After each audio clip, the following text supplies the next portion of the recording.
Hello, listeners. This is Kat, and welcome back to Put Your Hands Up Podfics.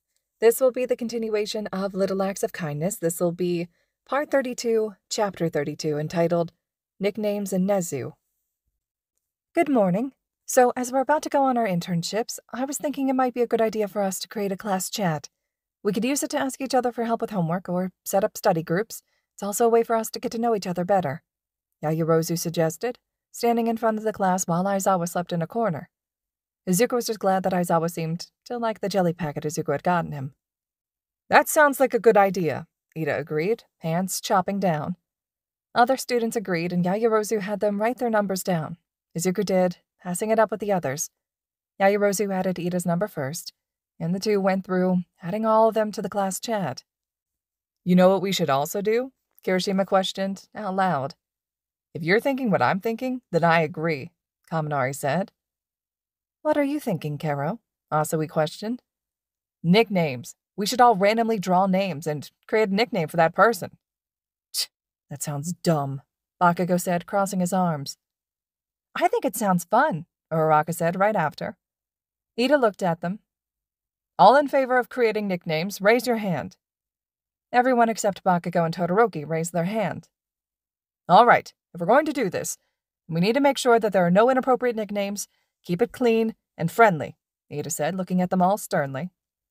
With that, Yaoyorozu created a hat, and everyone added a paper with their name in it. We'll go in order of class seats, so Aoyama, you're up first. The half-French boy stepped up and reached into the hat. Sato, I will create the most magnifique name for you. The other boy nodded. Ashido grinned, stepping forward and drawing a name. I already got a nickname in mind for you, Kirishima, she cheered, waving the slip. The other students went up, one by one, drawing names. Soon everyone was changing the names of others. Izuku looked at the phone, watching the messages appear as people typed in the new nicknames.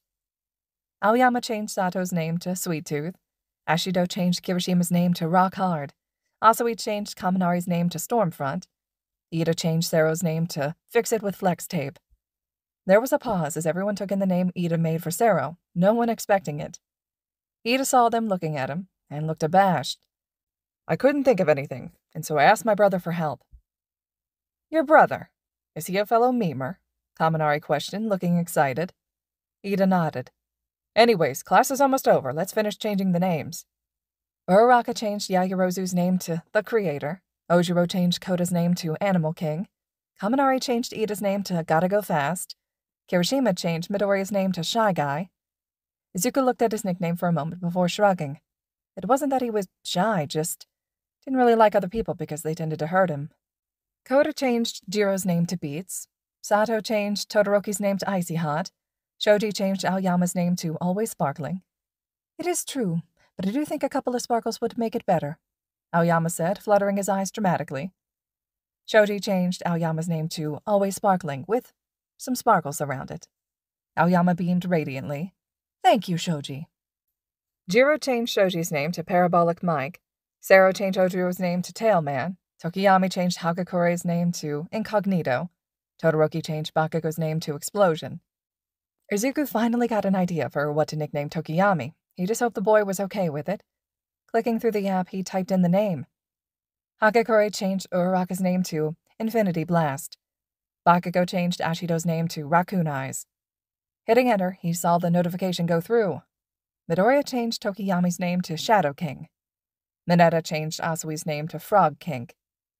That is not appropriate, Mineta. Choose something else, Ida scolded. Izuku frowned, looking over to Asawi, who looked uncomfortable. Mineta changed Asawi's name to Lick Me All Day. Mineta, create something appropriate or we will create the nickname for Asawi, Yaoyorozu said, a hint of anger in her voice.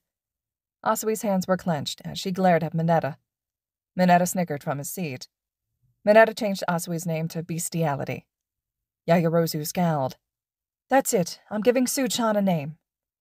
There was a smacking sound, and Izuku only saw a bit of Asawi's tongue retracting and heard the thud of Mineta being banged against the window. Izuku shuddered. Mineta's behavior really creeped him out. Mineta, seeming during lunch, we need to have a talk about your inappropriate behavior, Aizawa said, eyes narrowed at the boy, who just rolled his eyes. Yaoyorozu changed Asawi's name to Lilypad. Thank you, Rozu-chan, Asawi said, smiling at the taller girl. No problem, Su-chan. Yaoyorozu changed Minetta's name to Grapes. All right, is everyone happy with their nickname? Yaoyorozu asked.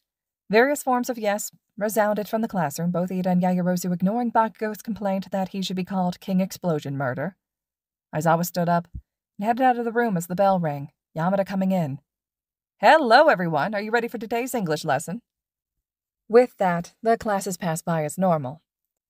Then it was lunchtime. Izuku walked along the halls towards the cafeteria until he heard his phone beep. Frowning, he looked down at it and saw a message from Nezu. You know where to find me. It's time for another lesson. A mixture of excitement and worry filled him. His lessons with Nezu were interesting, but it always unnerved him how much the principal seemed to know, even without Izuku telling him. Speaking with the principal was also different. He wasn't human after all, which meant Izuku didn't know if the principal would be like most of the adults in his life. So far, the only adults who hadn't heard him after finding out he was worthless were Aizawa and Yamada. Even his mom had accidentally hurt him before her accident. She didn't support his dreams of being a hero. She still didn't even believe he had a quirk, that the doctor had lied. Clearing his head, he looked around for an empty hallway, soon entering the vent systems. Looking at the map, he navigated through the vents until he came across the meeting room, the place with the beanbags and the fridge. Ah, good afternoon, Midoriya, Nezu said cheerfully, popping out of the beanbag and heading towards the counter. Good afternoon, Izuku returned in sign, taking the tea the principal passed over from the counter. Now, before we want to get started, I want to see the analysis I asked you to do. Izuku nodded and reached into his bag, pulling out a new journal, this one titled Villain Analysis. He handed it over to Nezu, who started to read through it, flickering through the pages. The journal was for villains, but more specifically, villains he came across. In this case, it was the villains during USJ. Nezu wanted him to write everything he knew, what he did during his first encounter, and what he could do if he were to encounter them again. The first lesson he had with Nezu had been about his notebooks and the information within. Nezu and him created a code, and then he spent the entire afternoon having to rewrite all of his journals, which the principal had stolen from his house. The second lesson was improving his analysis, things that he forgot to do, or writing out scenarios that might result in the hero being maimed or killed.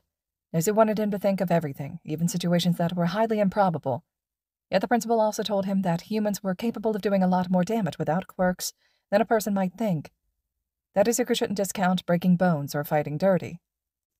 After the lesson, and creating plans on how to take down each of his classmates without using his quirk, the principal gave him this homework assignment. Good. I see you are taking your lessons to heart. Like you wrote, quirks that need five-finger contact are easy to subvert if you can take a finger off. Of course, they will aim to protect their hands, which makes going for it difficult, so using a sword to take off an arm is something that is viable. So long as you have a sword on you. But your note of even just aiming to dislocate the arm is great. Even should your enemy pop their arm back into place, it would take them a moment to do so. That moment would of course give you your time to plan out a new action, or to take advantage of their distraction to further damage them. Now my question to you, Midoriya, is why do you not use these types of moves when you fight? Well, I don't think of them, and most of my fights are against my classmates, and I don't want to hurt them. Izuku signed slowly, having to refer to the book for a few of the words. True, that you shouldn't use permanently disabling moves against your classmates, but we do have Recovery Girl to help heal lesser injuries. As for not thinking of these moves, that is what we will have to help you improve on. You create great strategies, but it takes you time. So what we will be working on now is improving your thinking under pressure, which is why we will be heading towards Gym Zeta. The principal clapped his hands and started to walk through the vents, gesturing Izuku to follow after him. Worried at the chuckles the principal was giving, he followed. Soon the principal dropped them into a hall, just as the bell rang and the students came out from the lunchroom. Ah, Principal Nezu, young Midoriya, All Might greeted, smiling brightly at them, buffed up in his muscle form. Izuku waved before signing a greeting. Hello. All Might, a pleasure of course, but I'm afraid that I can't chat for long. You see, I'm taking Midoriya to Gym Zeta.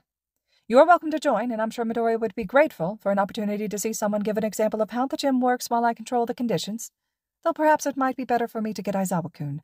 I haven't tested him in a while, and I wouldn't want him to get rusty. All Might gave a weak chuckle. While I would love to help, I'm going over battle training with Class 1B today, so I should get going. Nezu just smiled. Well, that should mean Kan-kun is free to help us. When you see him, send him to Gym Zeta, will you please?